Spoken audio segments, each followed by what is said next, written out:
Bonjour à toutes et à tous, bienvenue pour ce live du 84e Bol d'Or Mirabeau, bienvenue pour ce premier pointage d'après-midi, 4 heures après le départ, c'était à 10 h ce matin que les 400 bateaux du Bol d'Or Mirabeau se sont élancés ici au large de Genève. Ils sont actuellement quelque part entre Nyon et Morges, ça c'est la tête de course, mais bien sûr la multitude de bateaux est encore dans le petit lac, tous les populaires sont encore dans le petit lac. En ce qui concerne la tête de course, on a pour l'instant en tête Real Team, l'équipe Real Team qui a fait un choix assez particulier de partir avec des dérives alors que c'est un bateau à foil. Il est poursuivi par la meute des foilers, des M2, des D35, bref, il y a encore beaucoup de choses qui vont se passer. On a pour l'instant couru que un quart de la course. Il reste 3 autres quarts de la course à faire. Et on va se trouver, vous les voyez à l'image, dans un arrêt de vent. Ils sont tombés dans une molle et on a Real Stone, pour l'instant leader de ce Bol d'Or Mirabeau que vous avez à l'image, qui est littéralement tanké. Je crois qu'on ne peut pas dire ça autrement. Et on va rejoindre quelqu'un qui se trouve dans sa proximité, dans un bateau suiveur, rejoindre le président du Bol d'Or, du comité d'organisation du Bol d'Or Mirabeau, Yann Petremont. Est-ce que vous m'entendez, Yann? Oui, bonjour Pierre-Antoine, je vous entends. Quelle est la situation? Alors on a des images plutôt maussades, ça a avancé encore assez bien il n'y a pas moins de 10 minutes. Et là, qu'est-ce que vous observez en tête de course, Yann? On a eu des très très jolies airs jusqu'à la hauteur de Ivoire environ. Et puis effectivement, là, la tête de course, Real Stone en tête, est à l'entrée de presque Saint-Pré. Mais effectivement, plus un pédère, ils sont complètement tankés. Donc ça avance très très très très très lentement. Voilà, vous êtes à côté de Real Stone, j'imagine, de Real Team. Qui sont les poursuivants? Alors on n'a pas très très loin derrière W Team de Christian Val, qui est toujours à l'affût de remonter et d'arriver, mais lui aussi légèrement tanké. Et puis on a une jolie flotte de M2 loin derrière, enfin loin derrière, pas si loin que ça, mais quand même loin derrière, et qui peuvent aussi, il suffirait de pas grand-chose, hein, d'une petite risée pour que tout se redessine et puis que toute la tête de course change. Mais actuellement, Real Stone a quand même creusé un bon écart par rapport à ses poursuivants. Alors pour l'instant, sur notre podium, on a un TF35 à dérive, on a un D35 et puis on a un M2, un podium assez bigarré de mémoire de président jusqu'à Nyon, Morges, comme ça. C'est assez rare quand même que différentes séries de bateaux se tiennent aussi loin, hein, sur le lac. Absolument, ouais. C'est vrai qu'en général, les TF35 et les D35 marquent assez vite la différence. Et puis là, effectivement, on a, comme c'est des très très petits airs, autant les M2 que les D35 talonnent Real Stone. Et c'est même étonnant de voir encore des TF35 qui sont derrière des M2. Dans la tête de course, quand on est sorti du petit lac entre Nernier et Ivoire, on avait même un Psaros 40 et puis le Psaros 47 Seas, qui était au milieu de la flotte des M2 et des TF. Donc pour vous dire, voilà, le jeu il est vraiment vraiment ouvert. Sur le plan météorologique, pour le loup de lac que vous êtes, qu'est-ce que vous arrivez à observer? Des fumées sur le Jura, des nuages, qu'est-ce que vous voyez au loin, Yann? Il y avait beaucoup de cumulus jusqu'à il n'y a pas très longtemps sur toute la côte vaudoise, qui n'était pas forcément sur le Jura, mais qui restait bien posé sur la côte, ce qui a permis d'avoir des jolis petits airs. Et puis des cumulus aussi côté français. Mais tout est en train d'un peu de se dissiper. Et puis les airs tombent. Donc, mais c'est très, très, très changeant. Franchement, très difficile de faire des pronostics. Ou alors ici du côté de Genève, on a plutôt des bons airs encore et justement on va y revenir, on va revenir un petit peu sur l'arrière de la flotte. Merci infiniment de votre témoignage, Yann. On va revenir un petit peu à la hauteur des surprises, hein. C'est la meute, les surprises, c'est 100 bateaux sur les 400 bateaux au départ, un quart de la flotte. Et on va aller sur un surprise un petit peu particulier, puisque c'est le surprise qui est skippé par Benoît Deutsch et qui est accompagné de 4 jeunes et qui participent au trophée des écoles de voile. Ils sont une demi-douzaine de bateaux qui intègrent des jeunes, adolescents, préadolescents, et qui vont faire toute le bol d'or accompagné seulement d'un adulte. Benoît Deutsch, est-ce que vous m'entendez? Vous devriez être au large de Messery, sauf erreur de ma part. Bonjour à tous. Effectivement, vous m'entendez? On vous entend un peu haché, mais on vous entend. Oui, on vous entend. Ok, alors effectivement, on est en train d'attaquer la sortie du petit lac. Et viens barrer, ça va pas. Parce que tu te trompes. Attendez, excusez-moi. Vous m'entendez là? Ouais, on vous entend. On voit qu'il y a une petite manœuvre là. Ah. Prenez votre temps, c'est plus important les manœuvres que le live. Il y a des questions, effectivement, on sort. On est en train d'attaquer la sortie du petit lac. Et puis voilà, on ne sait pas trop parce qu'on a un petit souci avec les connexions des positionnements, mais sinon tout va bien. Ah, vous n'êtes pas trop loin de la tête encore, d'après ce que nous disent nos programmes. Vous êtes dans les 20 ou 30 premières surprises encore pour l'instant, a priori, hein, à vue de nez comme ça. Et comment ça s'annonce cette entrée dans le Grand Lac? À vous écouter, il n'y a pas beaucoup de vent plus loin. À écouter le président du... pour l'instant, nous, on a du vent. Finalement, depuis le départ, on a bien avancé. Et puis voilà, donc ça va vite, mais il semblerait qu'il n'y ait plus de vent dans le Grand Lac, donc on verra. On verra ce qu'il en est. Voilà, et puis surtout, en ce qui vous concerne et en ce qui concerne votre équipage très particulier, comment va l'ambiance? Montrez-les-nous un petit peu vos équipiers, Benoît. Eh les gars, on vous parle à la télé. Ah, t'es pas non, putain. Voilà, ça c'est le trophée des écoles de voile. Non, mais en même temps, on régate. Voilà, vous êtes contents les gars, tout va bien? Super. Voilà, tout parfait. Avec le barreur là. Ils sont magnifiques, bravo Benoît Deutsch, un bien bel équipage, je vous félicite. On se réjouit de vous retrouver, on va peut-être vous retrouver un petit peu plus tard dans la journée, voire même dans la nuit, pourquoi pas. En tout cas, prenez soin de vous, hydratez-vous, n'oubliez pas de boire. Et puis une belle entrée dans le Grand Lac et une belle suite de courses à tous les jeunes qui naviguent sur ce bol d'or Mirabeau. Je rappelle qu'il y a plus de 2000 marins là, qui sont engagés en ce moment sur le lac Léman. Et une partie d'entre eux, évidemment, sont des juniors. C'est la voile de demain. Et on remercie Benoît Deutsch pour sa participation justement à cet effort de formation. Voilà, un petit point peut-être sur la tête des monocoques encore. Voilà, on y est en image. Et vous voyez un magnifique bateau qu'il faut que j'identifie. Ça a l'air d'être un Lutti. Je ne vais pas dire de bêtises. Ouais, on verra mieux avec la voile.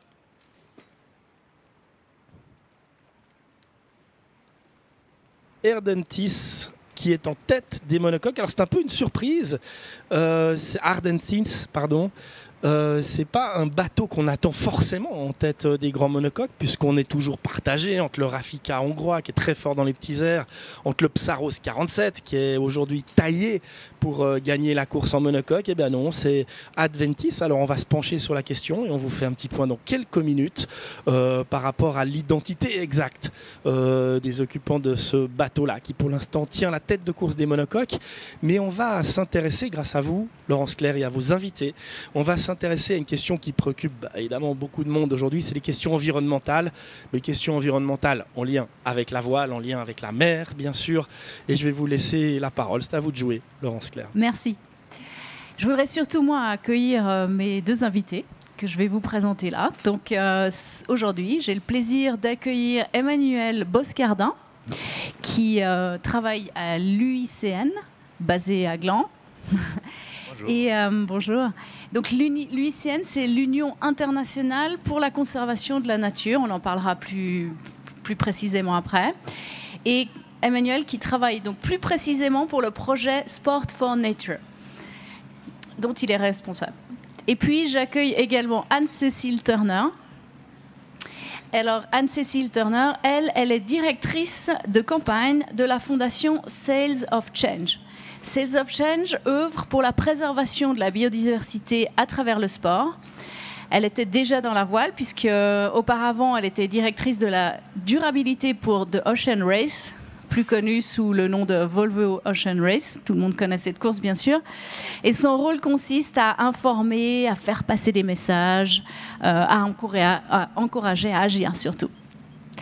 Exactement. Bonjour. Donc on sait que la voile, c'est vraiment un formidable... c'est un sport fantastique pour faire passer des messages. Mais on sait aussi que la population, des fois, n'a pas beaucoup accès à des informations sur la biodiversité.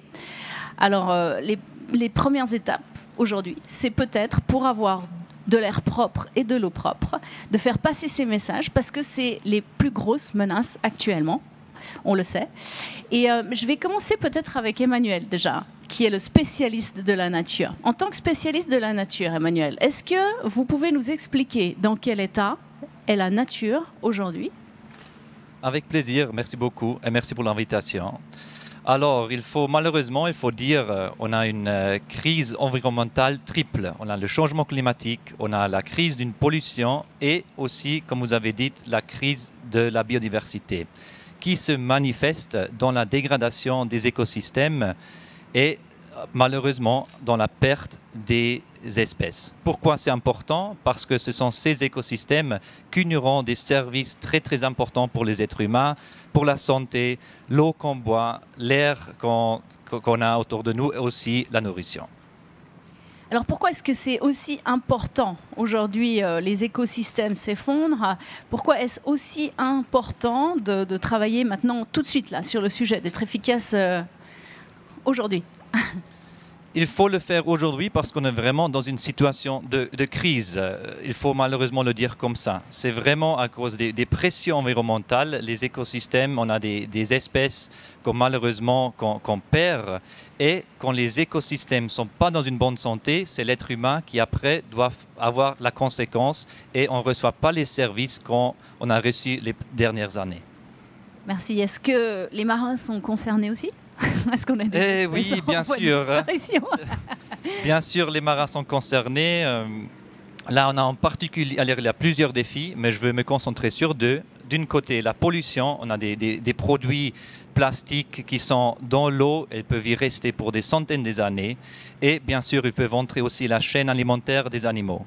L'autre problème aussi, que l'océan a une très importante fonction pour la réglementation du climat et on risque cette fonction de réglementation.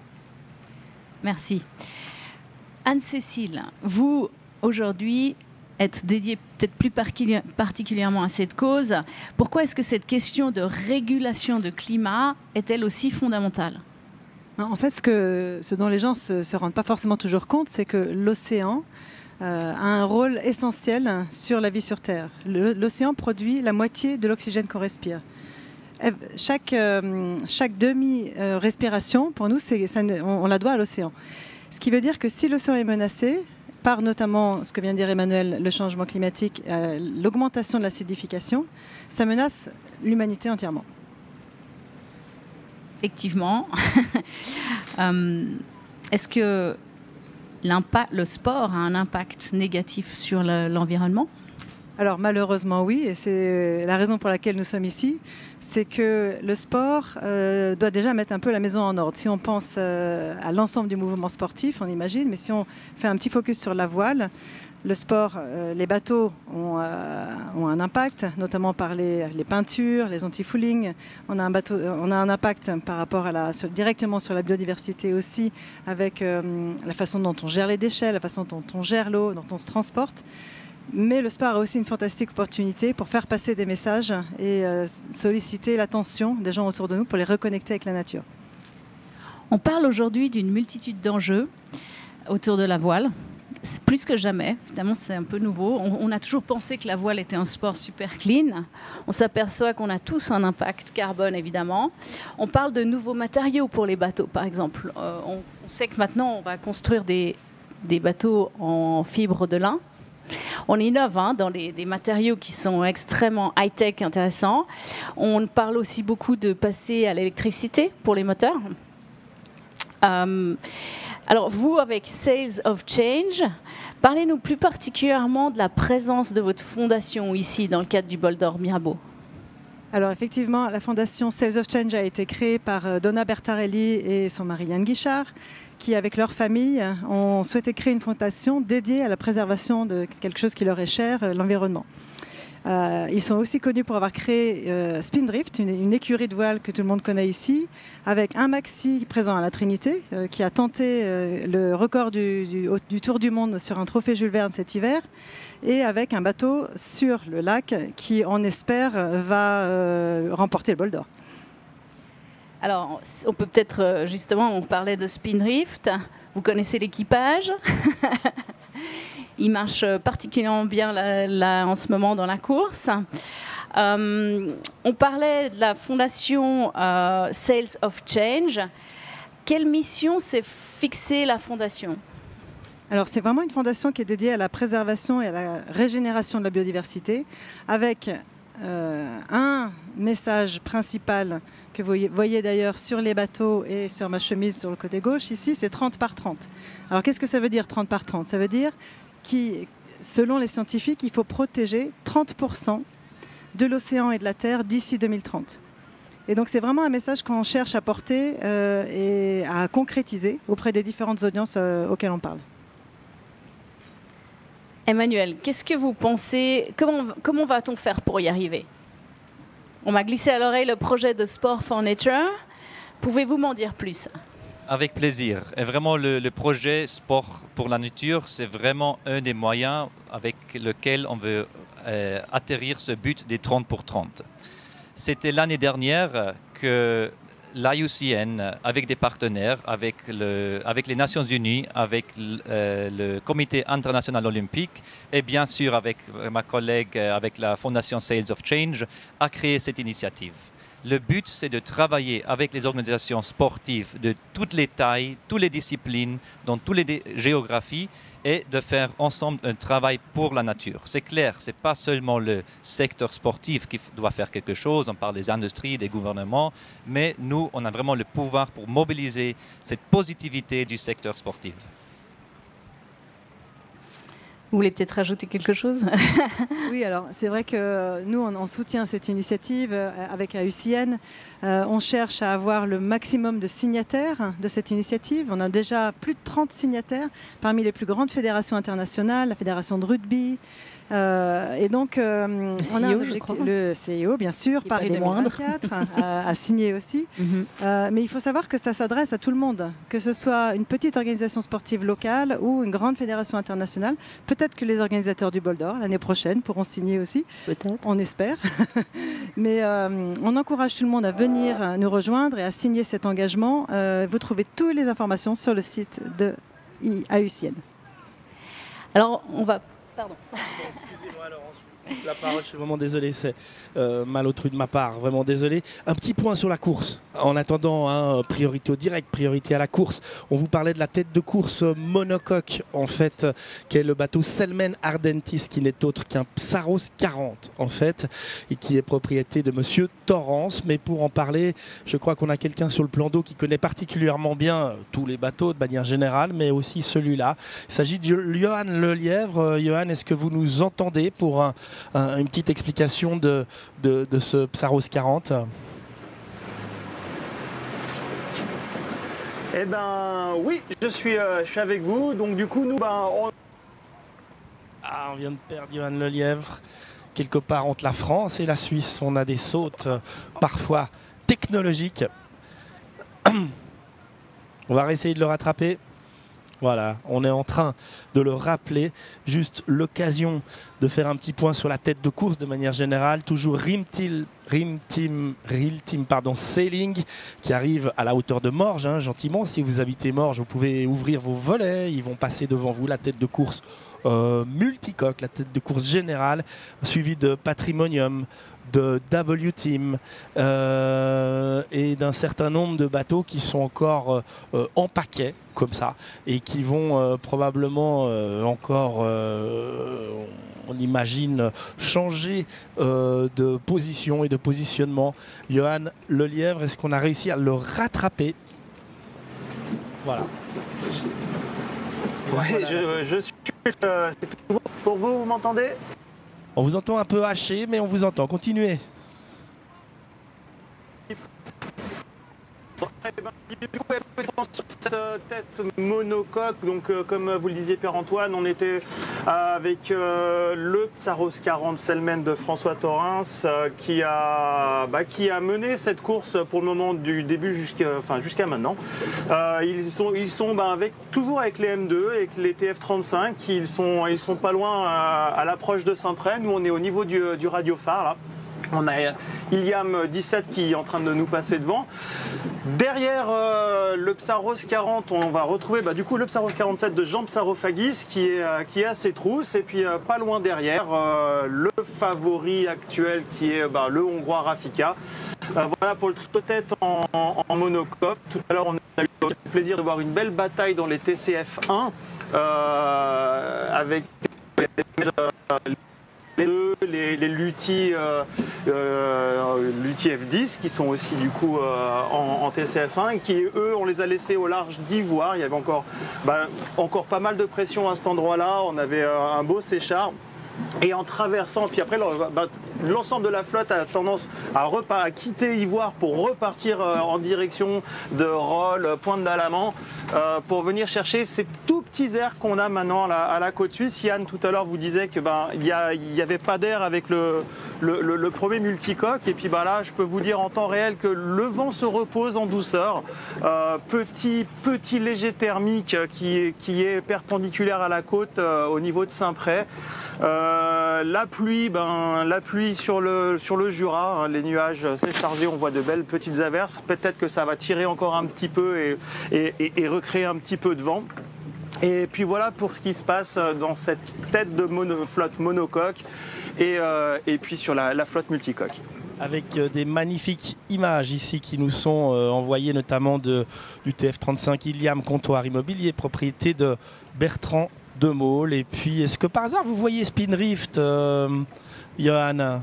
On a des gens très intéressés sur le bateau par la position sur le plateau, pardon, par la position de Spindrift. C'est une excellente question, Pierre-Antoine. Là, on a Alinghi qui passe à 10 mètres sur notre tribord et puis 50 mètres derrière Alinghi, on a Spindrift que vous allez peut-être voir à l'image sous peu. Donc Alinghi passe entre nous et le radiophare. C'est génial. Et puis le bateau qui va suivre dans quelques secondes, c'est Spindrift qui va passer exactement au même endroit. Spindrift qui touche du vent, le vent, mesdames et messieurs, une valeur noble, sûre et propre, environnementalement absolument acceptée de tous. Et je vais vous laisser finir votre débat. Merci beaucoup. Alors je suis là, toujours avec Anne-Cécile Turner et Emmanuel Boscardin de l'USN. On va reprendre un petit peu sur la fondation Sport for Nature. On parlait de ses enjeux et je dirais que par rapport à ces enjeux, on a besoin de tout le monde. Je crois que c'est plus le moment que jamais. Les sportifs, le monde du sport a un rôle à jouer. Et vous parliez de mettre la maison en ordre, je trouvais ça assez joli comme expression, mais surtout d'encourager les autres à le faire. Alors je crois que vous avez des grands principes dans cette fondation. Il y a 4 principes, est-ce que vous pouvez m'en parler ? Oui, alors c'est vrai que cette fondation a lancé cette initiative, Sports for Nature Framework, qu'on appelle en anglais, avec AUCN. Et là, il y a 4 grands principes qu'on cherche à faire passer. Protéger la biodiversité, restaurer, réduire nos impacts et éduquer et inspirer. Est-ce qu'on peut en lire plus ? Protéger. Alors protéger, c'est pour éviter d'endommager nos écosystèmes existants. C'est-à-dire qu'avant de prendre quelque décision que ce soit, réfléchissons à l'environnement. On est tous connectés à l'environnement, même si on habite en ville. L'air qu'on respire, l'eau qu'on boit, les décisions d'achat qu'on fait ont un impact direct. Donc avant de prendre ces décisions-là, il faut vraiment penser à protéger. Mmh. Réduire nos impacts. Donc c'est ce que j'appelle, ce que je veux dire quand on parle de mettre la maison en ordre, c'est-à-dire qu'on ne peut pas prêcher sans regarder notre propre organisation et regarder vraiment là où on a un impact. Et parfois on n'y pense pas. Et en réalité, c'est ce que AUCN, avec les partenaires, vont essayer de mettre en place, des guides, des éducations, des checklists pour montrer aux gens comment faire pour comprendre d'abord quels sont les impacts qu'on a sur la nature pour les réduire. Et puis restaurer. Alors la restauration, c'est vraiment une fois qu'on a tout essayé, comment va-t-on faire pour restaurer les écosystèmes endommagés? Et là, il y a d'énormes initiatives. C'est pour ça qu'on est en partenariat avec IUCN, qui sont les grands spécialistes mondiaux de la nature, pour être sûr qu'on va mettre en place les bonnes actions et qu'on va effectivement restaurer les écosystèmes endommagés. On parlait d'éduquer, donc ça c'est à travers tous vos programmes éducatifs. Mais concrètement, nous qui sommes ici, et vous-même, comment pouvons-nous nous engager et contribuer? Alors, il faut se rendre compte, et ça semble évident, mais ce n'est pas toujours le cas, qu'on est tous connectés avec la nature. Et donc, cette réalisation va faire que, tout d'un coup, peut-être qu'on ne va pas couper l'herbe de nos jardins en mai, parce que c'est le moment où les écosystèmes et les abeilles ont besoin des fleurs, et des fleurs sauvages. Peut-être qu'on va éviter d'utiliser des pesticides. Peut-être que si on n'a pas de jardin et qu'on vit en ville, on va mettre des fleurs sur son balcon, ou créer des petites mares d'eau pour que les insectes puissent établir des ponts. Donc ça, c'est des choses qu'on peut faire à terre, mais en mer, comment peut-on faire en ayant un bateau? Par exemple, la réalisation, il y a une étude qui a été faite récemment, qu'un bateau de 9 mètres peut contaminer avec ses peintures et ses anti-fouling. Voilà, on va y venir justement à ces questions très très cruciales, parce que je pense que tout ça passe par des changements d'habitude. Finalement, on est conditionné, on fait chaque année la même chose, on a du plaisir à ressortir son bateau, et on est tout content de faire de la peinture. Mais la question des anti-fouling, c'est quelque chose d'effectivement assez alarmant aujourd'hui. Et on pense qu'ici, tout est régulé, que sur le lac, on a déjà résolu les problèmes. En fin de compte, pas du tout. En fin de compte, pas du tout. Donc c'est une première étape d'avoir une réglementation européenne stricte qui est implémentée et appliquée ici. En revanche, il y a déjà les bateaux qui ont déjà toutes ces peintures polluantes. Les biocides sont très nocifs pour l'environnement. Et on peut se rendre compte que si on pense à un bateau de 9 mètres, l'étude récente a montré que ça pouvait contaminer jusqu'à 10 000 mètres cubes d'eau. Alors quand on imagine qu'en Suisse, il y a 100 000 bateaux de plaisance sur l'ensemble des lacs suisses, je vous laisse faire le calcul pour essayer de comprendre à quel point l'eau est contaminée. Alors est-ce que vous l'avez fait le calcul? Le calcul, t'arrives même pas au résultat. Ok, il y a une multitude d'initiatives qui se développent en Suisse. On a vu aussi qu'il y a des stations de lavage maintenant, automatiques pour les bateaux, qui permettent de réduire les impacts. Ça, c'est une innovation incroyable. Alors moi, je suis toujours assez frappée de voir la capacité de résilience et d'innovation. Il y a de multitudes d'initiatives qui se développent. Ça, c'est vraiment encourageant. Ça nous donne pas mal d'espoir. Donc, ces stations de lavage qui permettent de mieux préserver les écosystèmes. Il y a toute une innovation aussi autour des bateaux électriques pour essayer de réduire les consommations des énergies fossiles. Et ça touche à la fois les organisateurs d'événements, ça touche les plaisanciers, ça touche aussi les grands organisateurs d'événements de voile partout dans le monde. Ok, changement de paradigme, changement d'habitude. Je pense que c'est à nous de réfléchir, à nous de bousculer nos habitudes, nos manières de faire. Je vais vous laisser un mot pour la fin, peut-être votre conclusion, Emmanuel. Merci. Ouais, pour terminer, j'aimerais juste bien ajouter qu'est-ce qu'on peut faire. On est ici à une compétition sportive, le Bol d'Or. En Suisse, on adore le sport, les équipes de sport. À l'IUCN, on est ouvert à travailler très très proche avec les clubs sportifs pour cette initiative. L'IUCN, on a des membres partout au monde, on a des contacts avec les ONG environnementales. Et on a les experts scientifiques. Comme ça, on est vraiment là pour aider le sport, pour faire un impact positif pour l'environnement. Merci. Et mon mot de conclusion, ce serait sûrement déjà vraiment à son propre niveau essayer de réduire ses impacts et puis ne pas oublier qu'on a tous une voix et donc encourager tous ceux autour de nous à le faire. Je vous remercie. Je vous souhaite beaucoup de succès avec Spindrift et vos programmes. Et on vous retrouve plus tard. Merci. Merci beaucoup. Et restez avec nous, bien sûr, ici à la Société Nautique de Genève, où de plus en plus de monde afflue, ici au village, où il est possible de faire un certain nombre d'animations, où il y a un certain nombre de stands. Il y a des stands artistiques, avec le projet Hope qui peint sur des voiles. Il y a des stands aussi environnementaux, bien sûr, avec notamment l'association de sauvegarde du Léman qui est aussi ici. Il y a des stands journalistiques avec le magazine Skippers. Il y a des stands qui font des petites régates, piscines avec des bateaux télécommandés. Venez, vous êtes les bienvenus. Nous, on est là jusqu'au bout de la course et on sera là en ligne, on est là physiquement. Vous êtes les bienvenus à la Société Nautique de Genève, n'hésitez pas. Et puis on répond aussi volontiers à vos questions sur tous les réseaux sociaux du Bol d'Or Mirabeau. Vous trouvez tous les liens sur le site internet du Bol d'Or Mirabeau. Et puis on se réjouit de renseigner toutes les questions qui nous sont posées. On se retrouve toutes les 2 heures, à moins bien sûr, Laurence, que d'ici 2 heures, on soit déjà au Bouvray. Qui sait? On espère. On l'espère. Allez, à tout à l'heure.